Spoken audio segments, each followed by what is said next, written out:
What the rest of us can talk about, though, and what has become impossible to ignore, is the political weather this trial is sitting inside, because it tells you more about the direction of the British state right now than any single event has in a long time.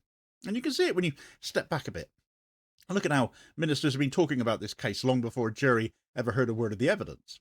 Because the government has already decided what this trial means for them politically. They decided at the moment they prescribed Palestine Action earlier this year, and the Filton break-in became one of the examples they kept pointing to whenever they wanted to make the case that Britain is under threat from a new kind of domestic extremism.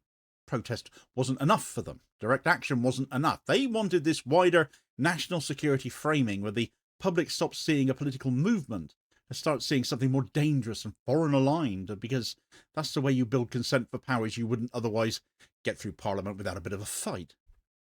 So by the time these 6 people walked into Woolwich Crown Court, the Home Office had already said what it wanted the country to think about groups linked to Palestine Action, and that framing never really leaves the room once it's been said by ministers on camera. That's the climate the jury is being protected from, but the public isn't. And it's the climate this entire trial is being forced to sit inside. And you see the broader shape of it when you look at how protest has been handled over the last 3 years, because Filton didn't fall out of the sky, did it?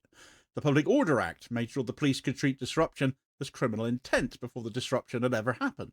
The terrorism laws have been stretched so wide that political movements the government doesn't like are now considered threats to national stability. And Starmer's government, which claims it would restore trust and standards, has leaned even harder into this idea that dissent is something to fear rather than something to govern with. So when you look at Filton through that lens, you're not looking at a local case anymore. You're looking at a state trying to win a much bigger political battle by treating a trial as a symbolic moment in its wider campaign to control the boundaries of protest.